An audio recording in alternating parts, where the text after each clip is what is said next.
चित्र पाहायला मिळालं।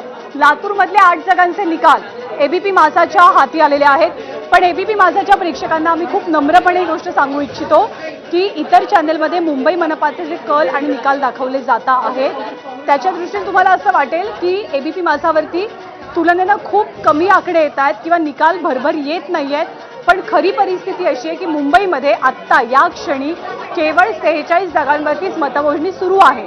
जर 46 जागांची मतमोजणी सुरू असेल तर आघाडी ही 46 जागांच्या पुढची एखाद्या पक्षाची कशी पाहायला मिळेल हाच खरं तर प्रश्न आहे आणि त्यामुळे मुंबईचे सगळ्यात विश्वासार्ह, अचूक आणि वेगवान निकाल आपण एबीपी माझावरतीच बघू शकताय। मुंबईमध्ये 46 जागांचीच मतमोजणी सुरू झालेली आहे, ज्यापैकी भाजप 14, शिवसेना 13, ठाकरे 8, मनसे 5 आणि काँग्रेस 5, राष्ट्रवादी 1 असं सध्याचं चित्र आहे। त्यामुळे 46 जागांचीच मतमोजणी, 46 जागांचे अचूक आणि विश्वासार्ह निकाल एबीपी माझावर। खरं आहे, आता आकडेवारी समोर येते लातूरमधली, कारण लातूरमध्ये आपण बघितलेलं होतं ज्ञानदा, तिकडे एक वक्तव्य आलेलं होतं रवींद्र चव्हाणांचं आणि त्याच्यानंतर नेमकं काय सूर उमटणार मतदारांचा पाहणं महत्वाचं होतं। लातूरची आकडेवारी आपल्याला बघायची आहे। तर पुण्यामध्ये गजा मारणेची पत्नी जयश्री मारणे पिछाडीवर, पुण्यामधली अपडेट। गजा मारणे याच्या उमेदवारीवरनं पत्नीच्या बरीच चर्चा झालेली होती, मात्र त्यांची पत्नी पिछाडीवर आहे। लातूरमध्ये 8 जागांचे निकाल माझाच्या हाती आले आहेत। लातूरमधली अपडेट, भाजप आणि काँग्रेस 4-4, त्यामुळे लातूरमध्ये देखील टफ फाईट दिसते। भाजप 4, काँग्रेस 4। अहिल्यानगर भाजपचे 4 उमेदवार विजयी, अहिल्यानगरमध्ये देखील भाजपच्या उमेदवारांनी आघाडी घेतलेली दिसते, विजय मिळवलेला दिसते। पुण्यामध्ये मात्र गजा मारणेची पत्नी जयश्री मारणे पिछाडीवर आहे। तर नवी मुंबईत गणेश नाईक, एकनाथ शिंदे क्लोज फाईट 22-25, सध्याच्या घडीला शिवसेनेने आघाडी घेतली आहे 25 ठिकाणी, एकनाथ शिंदेची शिवसेना। नवी मुंबईत आघाडीवर 22 ठिकाणी, भाजप आघाडीवर 25-22 सध्याचं चित्र, close fight, neck and neck fight. बघूया आता पुढच्या काही तासांमध्ये काय निकाल येतो। ठाणे भाजप 8, शिवसेना 10, राष्ट्रवादी 2 ठिकाणी आघाडीवर।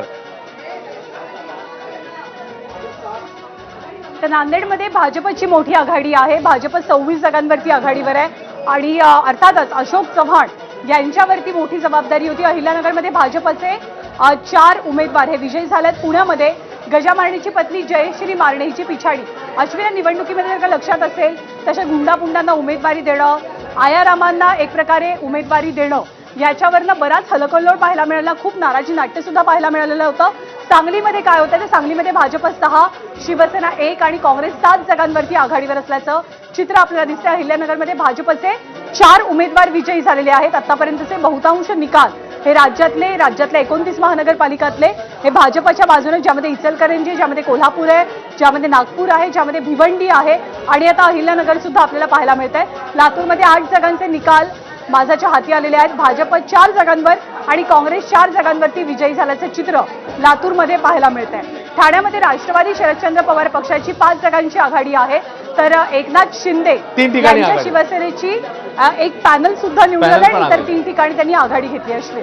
भिवंडीमधली अपडेट, कोणार्क विकास आघाडी 4 जण विजयी झालेले आहेत। भिवंडीमधली अपडेट, कोणार्क विकास आघाडीचे 4 जण जिंकलेले आहेत, तेव्हा भिवंडीमधला हा निकाल समोर आलेला आहे। नांदेडमध्ये 26, भाजप, काँग्रेस 10, शिवसेना 10 सध्याची स्थिती। ठाण्यामध्ये भाजप 8, शिवसेना 10, राष्ट्रवादी 2 जागी आघाडीवर। आणि आता आकडेवारी आणखी समोर कोणती येते ते आपण बघतोय, मात्र सध्याच्या घडीला आकडे झपाट्याने बदलतायत, वेगाने बदलतायत। वसई विरार महानगरपालिकेचं काय चित्र ग्राफिकच्या माध्यमातून आपण समजून घेऊया।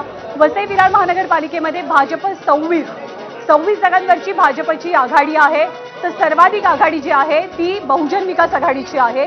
बहुजन विकास आघाडीसोबत मनसे सुद्धा आहे, 4 जागांवरती मनसेनं निवडणूक लढवली आहे। बहुजन विकास आघाडीची गाडी वसई विरारमध्ये सुसाट सुटली आहे। अहिल्यानगरमध्ये भाजपचे 4 उमेदवार विजयी झालेत। मुंबईचा प्रभाग क्रमांक 2 तेजस्वी घोसाळकर इथून निवडणूक लढवतात। अगदी ऐन वेळेला तर ठाकरेंच्या शिवसेनेतनं भाजपमध्ये दाखल झाला आणि तेजस्वी घोसाळकर यांची आघाडी सुरुवातीच्या काही कलांमध्ये आपल्याला पाहायला मिळते। सांगलीमध्ये 19 जागांचे कल हाती आलेत 78 पैकी, ज्यापैकी 6 भाजप, शिवसेना 1, राष्ट्रवादी 4 असं चित्र आपल्याला पाहायला मिळतं आहे। तर पनवेलमध्ये भाजपचे 12, काँग्रेस 1, त्याचबरोबर शिंदेच्या शिवसेनेनं जळगावमध्ये खातं उघडलेलं आहे। अनिता भाकर या विजयी झालेल्या आहेत। तेजस्वी घोसाळकर प्रभाग क्रमांक 2 मधनं आघाडीवर असल्याचं अश्विन पाहायला मिळतंय। खरं, तेजस्वी घोसाळकरांची उमेदवारी देखील चांगली चर्चेत आलेली होती। त्यांनी भाजपमध्ये प्रवेश केला होता आणि त्याच्यानंतर उमेदवारी त्यांना मिळालेली, निवडणूक लढवलेली, सध्या ते आघाडीवर आहेत। कोल्हापूरमध्ये मात्र भाजप काँग्रेस जोरदार रस्सीखेच, अत्यंत चुरशीची लढाई।